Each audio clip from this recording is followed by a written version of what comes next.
Good morning. We will call today's Historic Preservation Commission meeting to order. We'll start with roll call. I always forget that.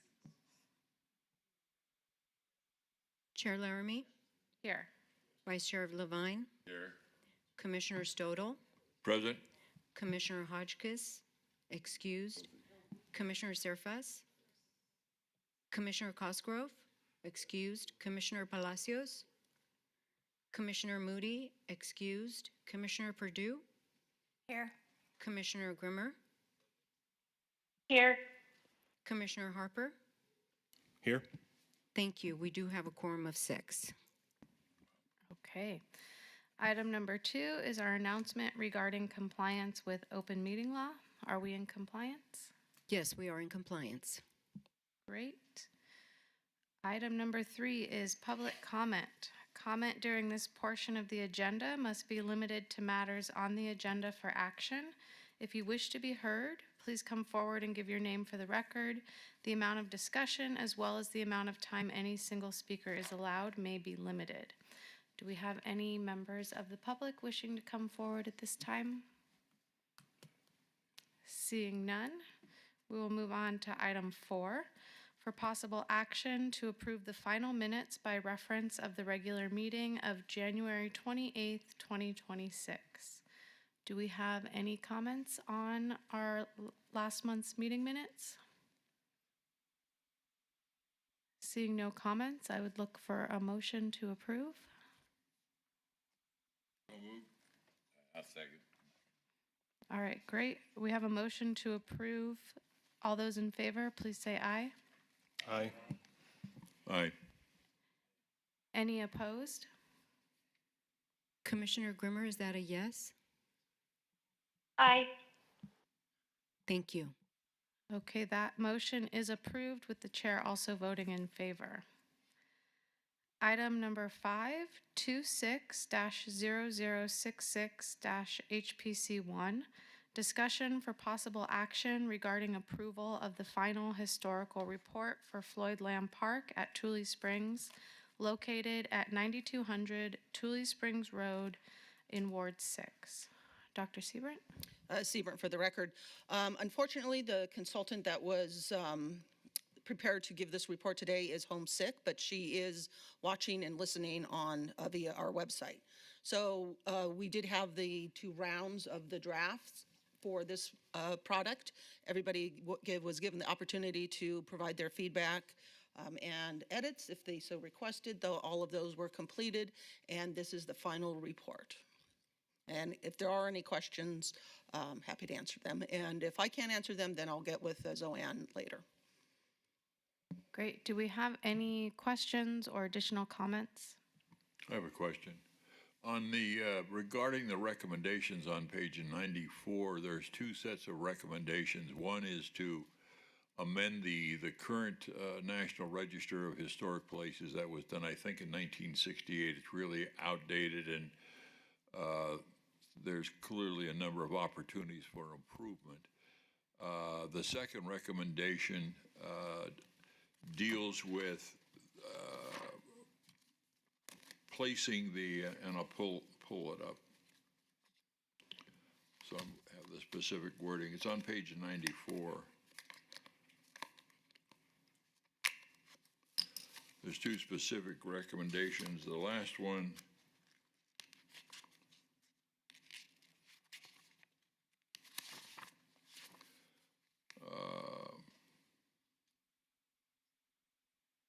it deals with the existing signs that are placed throughout the park. A recent visit by some of the city staff realized that some of those that were directly in the sun had just completely become not readable. Those that were not pointed that way were still readable. So the question I have is, and we can dig a little bit deeper on the signs, but how do we handle the 2 recommendations? What's the process to do that? If we're approving this document today, are we also approving the recommendations, Or is it just the documents and then we take up the recommendations at another meeting? Seymour, for the record, so to answer your question, you're just approving the report, not recommendations. Okay. The recommendations are part of the report, but what you would do is during our future agenda items, ask for the amended National Register, and we're already working on putting that together. Also for the information signs, I'm already in conversations with Parks and Rec and Public Works so that we can get quotes on how to replace those signs. And as soon as we have that information, we'll bring it before the board. So I had a specific question on the sign. Should I, the sign to me has three elements. One is we got to fix them, the ones that are we can't read. The second one is there's some inaccuracies. We'll clean that up. And the third one is there may be an opportunity for some new signs that we haven't, that are not up, that would show a historic place. What would be the proper venue to bring those things up? So Sebring, for the record, so yes, I am going over all the signs, cross-referencing to our report, and making sure that all the information on the signs is accurate.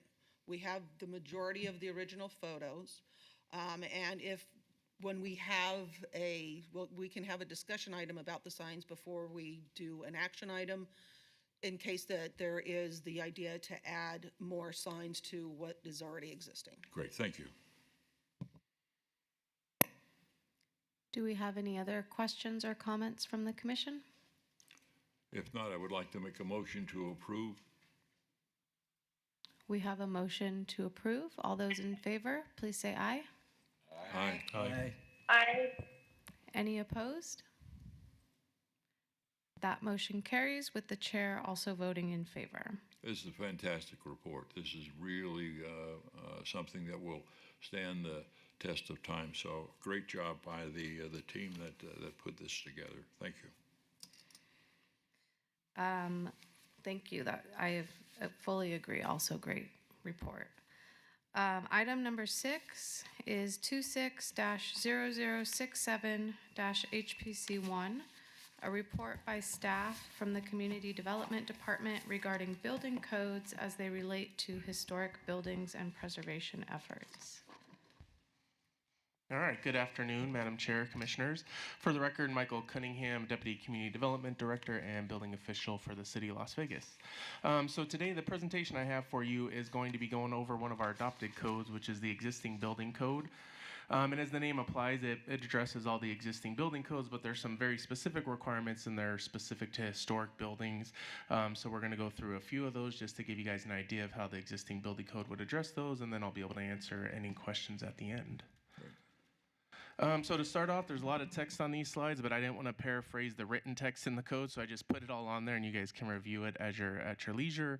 But just to summarize, at the beginning of every chapter in all the codes, there's an about statement. What that statement's intended for is to give us jurisdictions, the code users, engineers, architects, kind of what the scoping of that chapter is, to kind of give us guidance to make sure we're applying it correctly.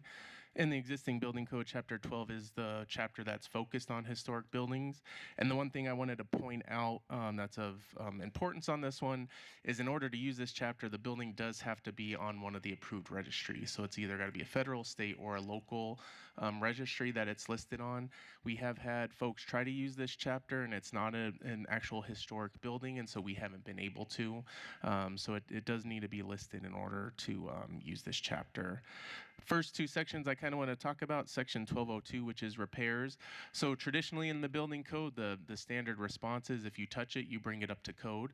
In this chapter, it gives us the leniency that when you're repairing a historic building, you can use like-for-like material from what was there previously. And you can also use the same method of construction. So the whole idea of this chapter is to limit the impacts to the historic buildings, but still try to get some level of compliance and make sure that the buildings aren't unsafe. But when you are doing a repair, we are allowed to use kind of the older materials to try to help keep that historic character of the building. The second piece is the means of egress. That's how you exit out of the buildings, whether it's residential or commercial. Typically, again, in a regular building, if you're modifying, say, a back corner of a building, you would then have to get a means of egress all the way through that building out to the front, and you would have to fix anything along that path. This section allows us not to modify that means of egress if it doesn't meet today's codes. Again, trying to limit the amount of impact that are on some of these historic buildings. So a lot of these you would see, we would sit down, we'd meet with the developers, we'd meet with the architects and engineers and make sure there's nothing that's unsafe in the building. But these sections give us the leniency to be able to keep it intact the way it is today, while still allowing the building to be remodeled or rehabbed or repurposed.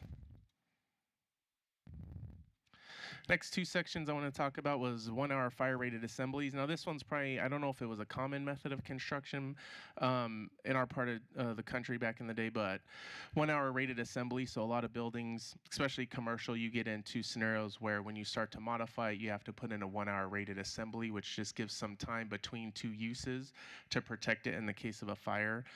This allows us not to require 1 hour rated assemblies if the building used the old wooden lath and plaster type walls.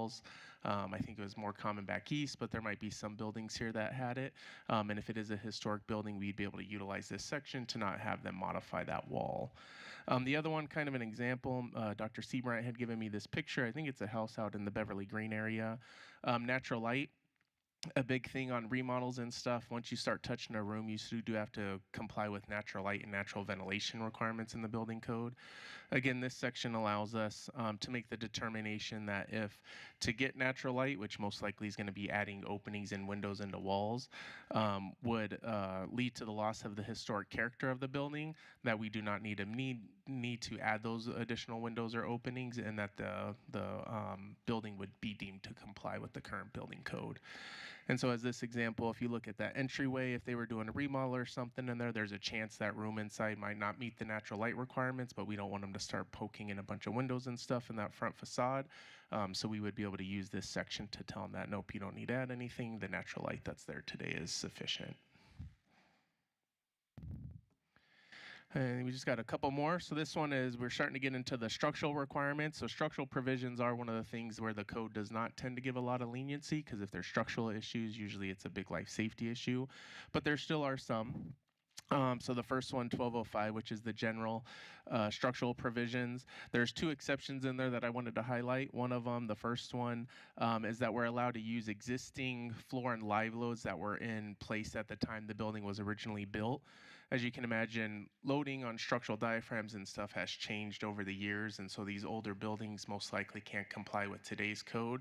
But what the existing building code in this chapter allows us to do is work with the operator to just come up with some limits to try to make sure that we're not going to overload those floors based on what the loads were back in the day. So instead of making them replace an entire diaphragm or tear out an entire floor, we can work with them to come up with some methods just to make sure the loading on it doesn't exceed what it was originally designed for, versus bringing it up to today's code. And then exception 2 is kind of back in line with the repairs. So if there's any damage to an existing structure, this allows us to return it back to its pre-damaged condition without additional work. Again, outside of this chapter, if something's damaged when you repair it, you have to bring it up to today's code. But again, this chapter is intended to try to maintain that historic nature of these buildings. And the next one, we don't get it a lot, but we do have a pretty famous building that was relocated, the La Concha building, the La Concha Motel. So what this tells us is the foundation still has to be designed to today's code, because it would be a new foundation wherever you'd relocate that building. But it makes it super clear that the building itself will still remain as a historic building, and so all the provisions of this chapter apply. I personally never would say a historic building being relocated is a new building, but there are building officials out there that might make that determination. And so this section just makes it super clear that the case is the building would still stay historic even if you move it. And then the last two sections I wanted to cover were about accessibility. This mainly is going to apply to the commercial buildings, and then if someone did want to convert one of their residential houses into a museum or something, accessibility kicks in. On these older structures, accessibility is very hard to meet. Things were not required to be built to the same standards they were today. So the two sections I wanted to talk about are just the accessible means of egress. So this is the Mob Museum building downtown. You can imagine if we had to require an accessible means of egress to that front entry where all those stairs, you would end up with a massive ramp in the front. It would kind of change the whole character of the front of that building. So what they actually have, and you can't even really tell, but there is a chairlift that's kind of off to the left in the picture just by the address.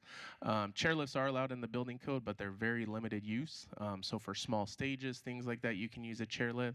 You can't use it for your main point of egress in and out of the building. But again, because this was a historic building, it's allowed. The Mall Museum also, they have a ramp in the back too for accessibility. So it gives us, again, just different ways to work within the building to try to maintain its character. And then section 306 is very similar, just stating that when an entrance cannot be made accessible, there just has to be some signage there so that people can get assistance if they're going to end up visiting the building. And those are just a few of the highlights that I wanted to cover. There's a lot more in those chapters. There's a few different sections. These are the ones I could see that I thought would be most impactful and that might actually come to us from a permitting standpoint. So I just wanted to highlight those. It's also covered in the residential code. They have a chapter on historic buildings that's very similar. And so with that, I can answer any questions. Jack Levine for the record. So is this just applying to individual buildings, or does it blanketly apply to every home in like one of our districts, the Janice Park or Beverly Green, or is it just blanket every house in the district now has these exceptions to the code? So it covers any building that's on a registry. So the way I would interpret it, if the neighborhood is a historic neighborhood, then I would consider the structures within that neighborhood as historic. So then these would apply to those homes as well. Okay. I would suggest that maybe that got incorporated into the guidelines that I don't even know where they are for the revised guidelines for the various districts. Okay, that those get mentioned. Okay. For the record, I can answer that question for you. So first of all, in the backup, there's a one-pager that everybody should have looked at, and it has links to all of those. And as soon as this meeting is over, we will add that to our website, and our revised guidelines are on our website. So we'll make sure that this is incorporated in there as well. I wasn't implying that we didn't have them. I just didn't remember that we did. Oh, no, yeah, Okay. it's fine. They're on our website. Question? Two questions, and really, first of all, thank you. You're welcome. Second of all, the links to the international code are great, except that you can't download it. You're not allowed to unless you want to pay the monthly $78. So you can read it. It's right there in front of you. The font's a little small, I think, for the particular reason. But is there a way that, I finally went and started copying and pasting, and it just didn't seem to be the right way to go. But is if we put these links on there, it's going to ask them, I guess, if people want to print them or download them, that they're going to have to pay for it. So I don't know if there's a way that the city can provide that service without being cumbersome. So just a comment. Okay. The one thing that you referenced, though, is on 2005.1 general. It does say that regardless of the level of damage, structural repairs shall be permitted to return the building to its pre-damage condition without additional work. That sounds like it's saying pre-damage condition, pre-particular code. So this sounds like they can repair it, but it can go back to whatever the code was at that particular time. Yeah, and that is the intent. So if there is damage in a historic structure for whatever reason, they can repair it, but they would repair it back to whatever code was in effect at the time that it was damaged or that it was built. And so it wouldn't require, hopefully it wouldn't require any increase in structural members or anything like that to try to maintain the historical nature of the building. Yeah, I at first read it, said that it can, meaning if the person wants to bring it up to code, they can, but the word is shall, so that was Yeah. an interesting choice for me. So, but if we Yeah. can make it easy for people to read the international code and whatever the link is, that would be great. Yeah, and on that one, so unfortunately, because we have the same issue just on our regular building code, so because they are published books and there's copyright laws and all that, we can give, and all of them do provide free access to read them. But yeah, if you want to start copying and pasting them or distributing them, then yeah, they would have to pay for the license. But the idea was to give them access to it so they could go on there and read them. And then if they wanted to, they could kind of jot down some of the code information from them. Or if they're a design professional, they may have access to them already. Well, with my age, I like to copy and print and put it in a binder so I can just pull it up. So I don't, I will just have to live with reality then. You can buy one, they're for sale. Pretty expensive, $78 a month was one of the, Yeah. that was pretty heavy. Thank you. Yep, you're welcome. Commissioner Laramie, I also have just a couple questions.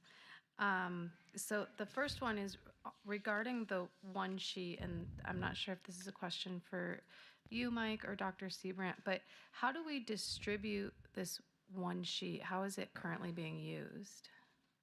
Sebring, for the record, it's, well, so we just created this for this report. Okay. And so, like I said, we will put it on the website. And what the typical procedure is, when somebody calls us and says, I want information about historic buildings, we guide them to our website, and it has all the information that they want there. Gotcha. Okay. That's great, because I was going to suggest that we work this into some of our materials that we've been distributing to the historic districts as well. So if we can just include this one sheet when folks ask for that information. And then my other question is on adaptive reuse. So I know you said that this chapter only applies to buildings that are on a register. Are there any similar chapters for adaptive reuse of buildings? Yes, for the record, Mike Cunningham again. So the existing building code is intended to do exactly that. So it's supposed to address any existing building, and what it has outside of this chapter, it has triggers. So like if you're doing a small remodel, there's a section on just remodels and repairs. If you're doing an alteration level 1, which is essentially painting and finishing and some minor reconfiguration, there's very limited things you have to do. Then it goes to alteration level 2. If you get up to 50% of the building that you're reconfiguring, you have more code requirements. And then if you get to level 3, that's doing more than 50%, you got a lot of stuff you have to do there. So the existing building code's broken down that way. Essentially what it's trying to do is on these existing buildings, just take small bites at the apple. Like when you're in there and you're in a certain area, now's the time to address it if there's a code issue. And so we just want you to work on those small areas. The ones that trigger the biggest thing is the alteration level 3 and then the change of occupancy. So if it goes from a B, which is like a business office, to like an assembly use, the existing building code does trigger a lot of usage. So those adaptive reuse buildings, that's what they end up running into. But the existing building code still does have some leniencies for them in those scenarios. I see. Okay. So this is the code that would govern that, and then for new builds, there's a separate code that they refer to? Yeah, correct. Okay. And this one is an optional code, just as an FYI. So we try to let people know about this code. This book was developed for this intended purpose to try to help these existing buildings. A lot of people still don't know that it's around, and so they'll do a submittal and they'll just reference the base building code, and we'll usually tell them, hey, look, if you go over and look at the existing building code, you guys are going to get a little bit of help in these scenarios. And so it is something that it's still a relatively new book in the sense of building codes, because it used to just be a small chapter within the base code. But it is definitely a useful code for everyone on existing buildings. Okay, well, that was all great information. Another question? Stole it off of the record. One last question. You mentioned the National Register, the State Register, and the City Register, and probably historic districts because they're on the National Register and so forth. We've had some conversation that we're continuing regarding conservation districts, and I'm wondering whether or not that would buildings or a home within that would fall into that category? Let me go back and look real quick. So I thought the way it was worded, so it does give some leniencies, and this is where we would most likely work with Dr. Seabrandt. If those conservation districts are of historical significance and we're trying to conserve them, in my opinion, we would have the interpretation that those would fall under this. It does give us kind of the gray area where we can include things kind of outside of the traditional registries. So if that's something, if you guys are working on a conservation district and you would like this section to kind of apply to that area, it would just be something I could work with Dr. Seabrand on and make sure our staff knows that we would accept a registry, a historical district, or a conservation district. I just wanted to say I'm very happy with that answer. Thank you. You're welcome. Are there any other questions or comments from the commission? Okay, well, thank you again. I think we all really appreciated learning this piece that was kind of hidden to us. All right, you're So, welcome. Thank you. Item number 7, 26-0068-HPC1, a discussion regarding the National Alliance of Preservation Commission, or NAPC's Assistance and Mentoring Program, which is the camp training that we discussed very briefly at our last session. So Dr. Seabrand. Nope, sorry about that. Seabrand for the record. So yes, this was brought up at our last meeting about having a camp training, and the thought was to provide everybody this information. Hopefully everybody was able to look it over, and today have a discussion about what everybody would like to do and what their preferred courses are. And then once we have that, then we can have a vote at our next meeting as far as which way we'll go. Just to go through some of these, why preserve an introduction to historic preservation? Most of us know what that is, but if we do have new members, and if this is something that, or if you want a refresher, we could look at that. Highly recommended highlights here. They are not what we're recommended. This is highly recommended within the camp document itself. The legal basis and the meeting procedures, which both are very important to make sure that we are following open meeting law requirements, to make sure we are within the legal structure of how we are required to operate. We also have the design review section. Remember we did have in 2022 the guidelines for design, creating and updating the local design guidelines, how we actually ended up with our current updated Jonas Park and Beverly Green design guidelines. But you see that there are other design review sections within this, including the alternative materials, infill, things that if we're interested in pursuing more information about those. Planning and policy tools, enforcement and violations could be interesting, but we could also bring in one of our code enforcement officers to also discuss that. And we can do a lot of follow-up with some of our in-house staff after we do these camp trainings as well, if there's more specific questions to Las Vegas. As there also we have, identifying and designing historic resources, how to do a preservation plan. Those could be helpful. Engagement and emerging topics, community engagement, which is something we try and do and we do struggle with because we do not have the interest within the community to attend our meetings. That could perhaps reveal some tricks that we're not using right now that we could get more people to actually attend our meetings. Then especially topics they also offer. And as far as you can read there, some of we already have our demolition policy, reading our architectural drawings, that could be helpful when we do have projects such as the Mob Museum, which is looking at their addition, and when they do submit plans and architectural drawings. I'm not sure if everybody here knows how to read those. It could be a helpful class.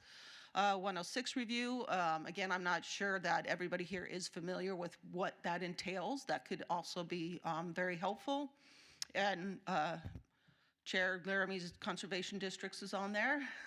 And once we decide what everybody collectively would like to do, the pricing, and again, we'll do this for action item next time, is how many topics that we would like to have. And there you see the pricing. For some reason, they don't offer 3 or 5 topics, not sure why, but it just is 1, 2, 4, or 6 topics.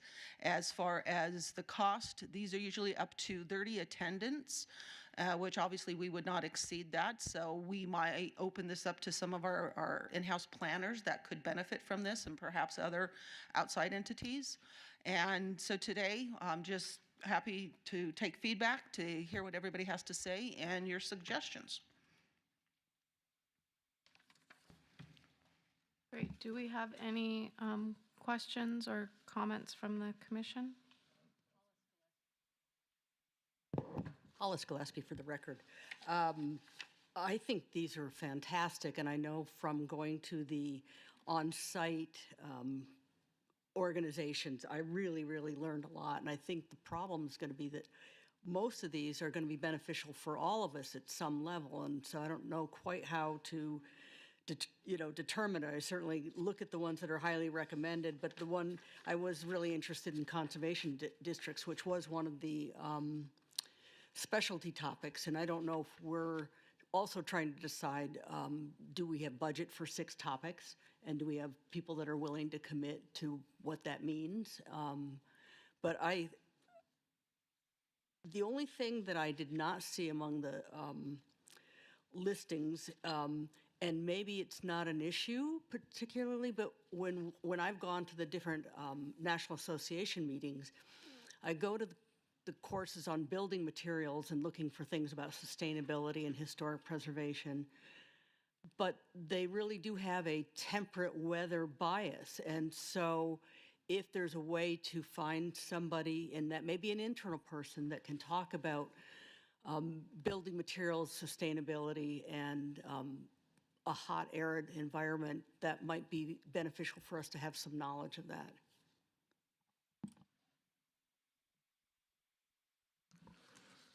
This is very helpful. I was hoping to get a little bit more details with some of these topics.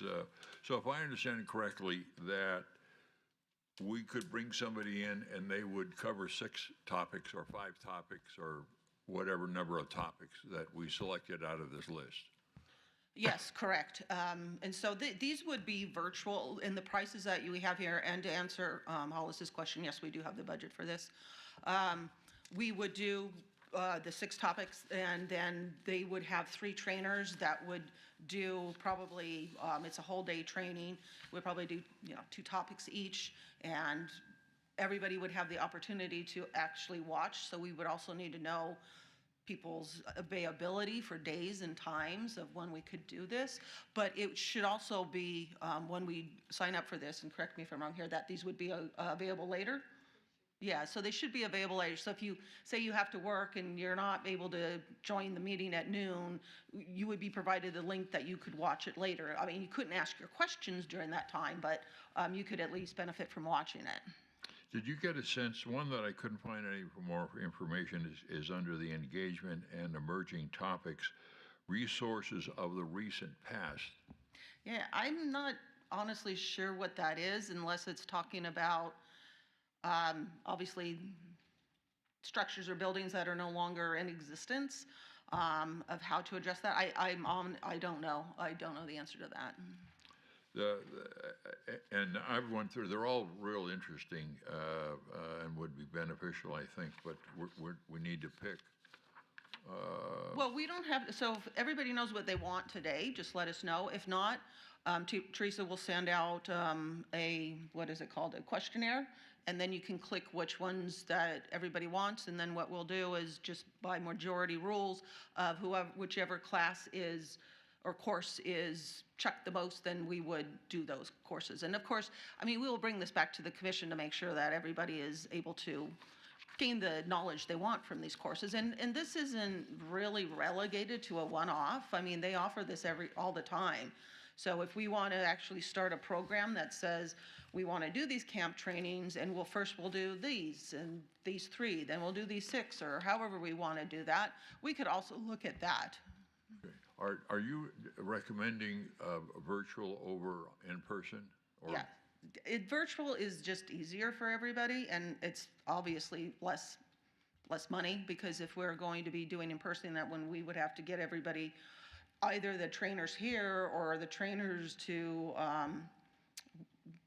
maybe Carson City, I don't know. But it is much more cost effective, and I think we would get a bigger group of participants if we did it virtually. This is not a disagreement, but the times that we have done this before, the in-person seem really to have a great deal of benefit for bringing the Historic Preservation Commission together into a room. Plus, we were also able to bring other members of the city staff into that, and there was lots of dialogue between the camp folks, the Historic Preservation Commission, as well as the city. And it was more, Thank you. we left with a better agreement and a better understanding. I'm not sure, and I agree with you with the virtual, the benefits of that, but I'm not sure that I would completely rule out in-person training at this juncture and make it a foregone conclusion we're only going to do virtual. Well, Stephen, for the record, so just so I can answer as far as the cost difference. So for example, 6 topics with 3 trainers for virtual training is $5,500. 6 topics with 3 trainers for in-person training is $9,000. And if everybody wants to do in person, we can do that as well. I mean, we do have funding. But everybody should, we'll make that part of the questionnaire of which people prefer. Sure, thank you. Chairman, if I may, we would just remember that the open meeting law does say if we're not going to post this and have it available for the public, then you can listen, we can ask questions, we can get feedback, but we can't talk about things that are specifically relevant to what it is you do on a week or a month-by-month basis. Virtual or in person? Both. Okay. Yeah, we can't unless we post, we can't deliberate about topics that people might want to hear about this commission speak. And so if we're at the training and we decide not to post, the law says very clearly that we can all get together in a group without posting. We just can't start deliberating on topics that are specific to items before the commission. So, if we're going through whatever one of these we have or topics we have, standards and guidelines for design review, if we're talking about that generally and asking questions generally, that's perfectly okay. The minute we start talking, we pull out our design guidelines and start asking the presenter specific questions about this and why can't we do that and should we do this, then you get the black hat lawyer kind of raising his hand saying, hey guys, let's keep this general. So it's just when you're thinking about the benefit of being able to have a discussion, the discussion is fine as long as it's general, just not specific to things we do on a month-to-month basis. I think as Dr. Seabrand mentioned at the beginning, the attendance of these posted meetings is not high, so that doesn't seem to be a roadblock to do that. So I appreciate it that we need to post it, and because there's a real benefit of having the commission talk amongst themselves. So if we have any confusion, at least we're on the same page. So the benefit of posting virtual or in person, I think we should do that no matter what. Thank you. Thanks. And then I would just add that once you post it, we can't control how many people will show up. And so if we have 40 members of the public show up, they might charge us for that. I don't know that to be the case, but we'd have to find out. Well, no, so Stephen, for the record, they would charge us more if we have more people. Yeah. And you would get more people if it was virtual. You'd get lots and lots of people as opposed to people showing up. So anyway, but that's something for further discussion. Let me get with you offline on that. Jack Levine for the record. If we're bringing people in to do the camp, is there additional cost besides this fee? This is a fee for the actual camp, but do we have to put them up in hotels? We got transportation costs, Yes, food costs? I honestly don't know if this entire cost, covers travel. But if we bring trainers in, yes, we would have to house them and give them a per diem and pay them for their time, yes. Okay. But we'll clarify that. All right. In 2022, that was right in the COVID era. Is that something, did we do that virtually? Or Yes, was that? yes, we did that That was a virtually. virtual one. Yes. Okay, the one we did before that, which me and Bob were probably the only two left on the panel, on the commission that might have been here for that. It was a great experience, okay? And I think I got way more out of a live with somebody to actually have a conversation with than, a Zoom presentation and you never get called on and nobody knows you're there and, and you're doing the dishes while you're doing it. And Well, hopefully you're not Okay. doing your dishes. well, but Hopefully you're full you know how focus. Zoom training is. Even Colbert made a joke about it the other night. Okay, so no learning on Zoom. But so anyway, I'm in favor of in person. Okay. All right, I'll say my piece. Other comments? Commissioner Harper for the record. Under the sort of the list it gives for 6 topics, 3 trainers, it does say trainer travel and honorarium are included. Oh, okay, there you go. Part of that. See, you read it further than I did. Yeah, no, I participated last year as a baby commissioner. I participated in a couple NAPC virtual trainings, and I thought they were really fantastic and would look forward to doing it in person. Okay. Thanks. I'll also add that I did have the opportunity to attend the one, I think in 2017 or 2018, as a member of the public. And that, I agree, I think it was really great in person. I think it's a good idea on the questionnaire, as you mentioned, to kind of put that option. And as Commissioner Hollis mentioned, maybe also survey the amount of time our commissioners can give to a training like this, whether it's a half day, a full day. That can help us decide how many topics we might want to do for our first go around.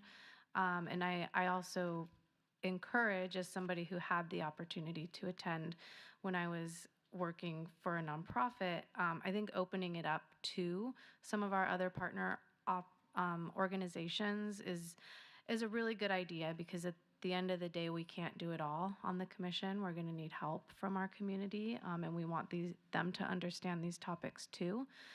So I think we can think through, who might be some appropriate organizations and folks to reach out to. And in my view, posting it and making it open to the public just brings that many more people along with us and gets them that education too. So I would advocate for posting it as well. I know these are all decisions that we're going to work through on a questionnaire and make at a future meeting. So just kind of putting those comments down. So it sounds like our next steps are to send out that questionnaire, and then we'll make decisions in another upcoming meeting in the next month or two. Yeah, well, not next month. It's because again, our lead time to submit our agendas we're not going to make that. But this could be definitely on April or May. Okay. Jack Levine again for the record. But there's no, we have to, this is happening in June or this is happening in August or whatever. We can pick a date and all that on top of it. On top of deciding what we want to do, we can decide when we want to do it. We'll have to coordinate with the camp trainers to find out, obviously, when they're available as well. Okay. So, but yes, we can put that on the questionnaire as well. Okay. Chairman, just remember with the questionnaire, we'd like you to answer to us and not pass around amongst each other. There's something called walking quorum. I know I'm just keeping repeating these open meeting law things, but Jack, if you had questions of 2 others and 2 others then had questions of 2 others and now we had a quorum, now we're having a pseudo meeting. So okay, good. So just do me a favor. If you have questions, just ask us. We'll get back to you on a properly agendized meeting. Just so we're clear, we've not had a formal open meeting rule presentation in decades. And I think that if I wanted to talk to the chair, I certainly have the ability to talk to the chair. And so the fact is I think rather than, it would be great if we could have, like we just had with the building code, if we could just really have an understanding of, and we can all go into the NRS and we can all read the open meeting law. But it does not prohibit me from calling Jack or Michelle or even both of them. There's two of them. Now, if they in turn say, Bob just called us and they spread it to somebody else, then we get into what you're just saying. But I don't think we need to sit here and say that we can't talk to each other. And Chairman, let me just repeat what I said. I didn't say that at all. Right. What I said was, let's just be careful to walk in quorum. Yes, if you want to have a conversation with another member, great. What I'm saying is, I'm here just to suggest to you things to look out for. I'm your legal counsel. Right. I don't want someone that might be in the audience to send an email to the Attorney General saying, here's an issue that wasn't addressed ever by the Attorney's Office for this board. This is what I think happened. I'm just here to make suggestions and to help you guys out. And I can't say I appreciate that. The building code presentation was excellent. And so if we could have the same thing, and I will say this, without getting into any argumented discussion, over the last few years, the advice from the city attorney's office here in Las Vegas and the various is don't talk to anybody. It is that draconian, and that's, I can't say crap, can I? Yes. That's just not we can talk to each other. We just can't do what you suggested. So thank you for listening to my outburst. Thank you. Certainly, sir. Well, and I know we also have some new members on the commission, so I do think in looking at some of the recommended courses that the meeting procedures might be a beneficial one for us for sure. Excellent. And then when we get to the subject of future agenda topics, we could also request an open meeting law presentation. Any other comments on the camp topic for now?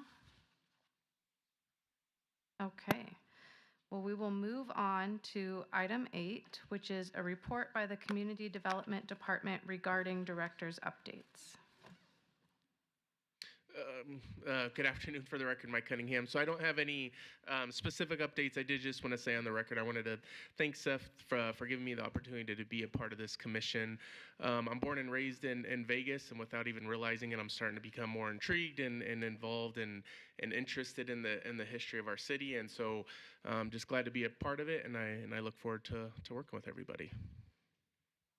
Great, thanks, Mike. And for those who may have not been here at our last meeting, Seth did transition away from being our director representative, and we now have Mike, our building official. And I think that's going to be really great for us, as I know we have a lot of code enforcement violations and questions that often come up. And so hopefully having this kind of new perspective and information can really help us move forward and understand some of those issues better on the commission. Any comments or questions for our director while he's here? Okay, we will go on to agenda item 10, 26-0069-HPC1, a report by the Community Development Department regarding historic and archaeological resources in local media. Excuse me, Chair. I think we Yes. missed number 9, project update list. Oh, I'm sorry. You're correct. Item number 9, a report by the Community Development Department regarding the project update list. Seaburn for the record. Just a few updates here. So the Old Mormon Fort National Register update is now with the Keeper of the Register in DC, and I know it was a long time coming. This one was unfortunately delayed several times through no fault of anybody's, but it is now with DC. We will hear from them. They're given the 45 days, and it was sent about 2 weeks ago. So hopefully in the next several weeks, we will hear something. Our March meeting, we do have on our schedule that we set last year, update on the Huntridge Theater. And other than that, the HPC award nominations, thank you to all of those of you who have submitted your nominations. We do appreciate that. We still do have, actually, isn't today the 25th? It is. If you have one, then you can send it to us by the end of the day and we can include it. And that's everything I have unless there's a question. Any questions for Dr. Seabrandt?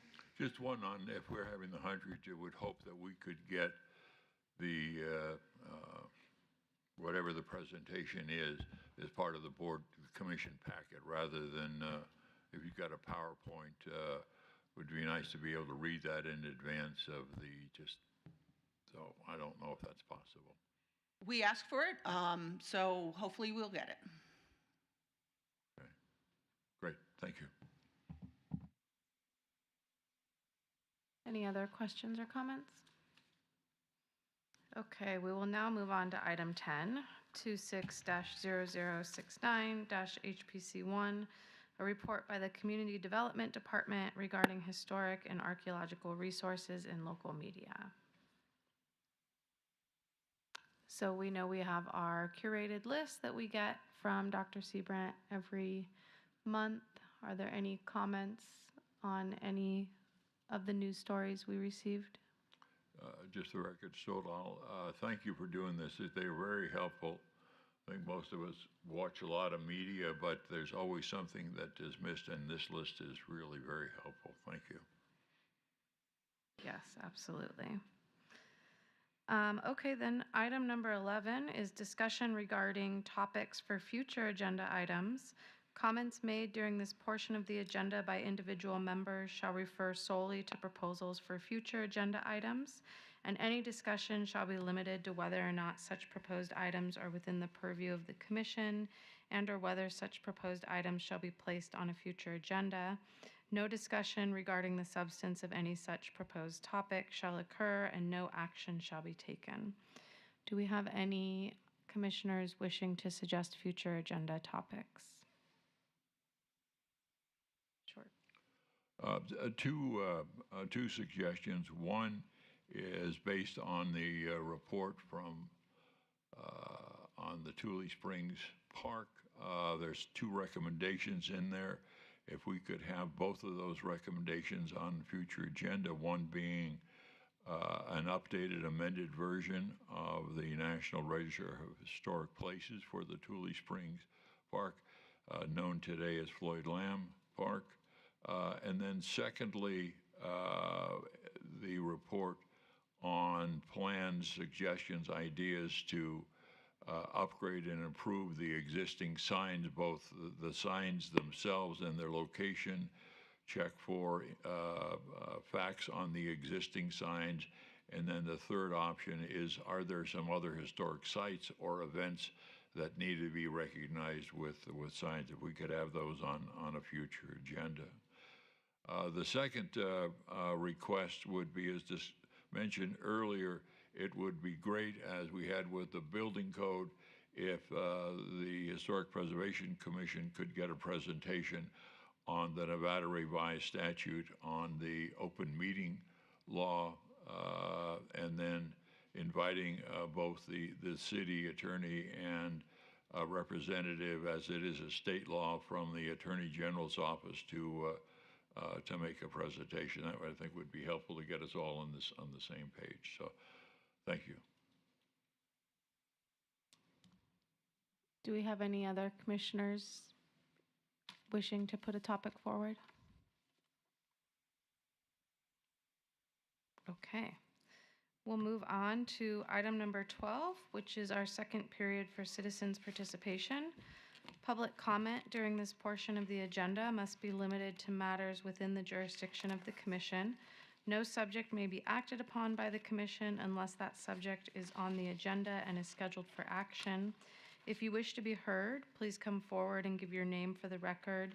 The amount of discussion on any single subject, as well as the amount of time any single speaker is allowed, may be limited. Do we have anybody? Yes, hi. Hello. Madam Chair and Commissioners, my name is Peter Maruzzi. I live in Palm Springs, and I'm also on the Historic Site Preservation Board there, so I know what you're going through, and it's always very exciting.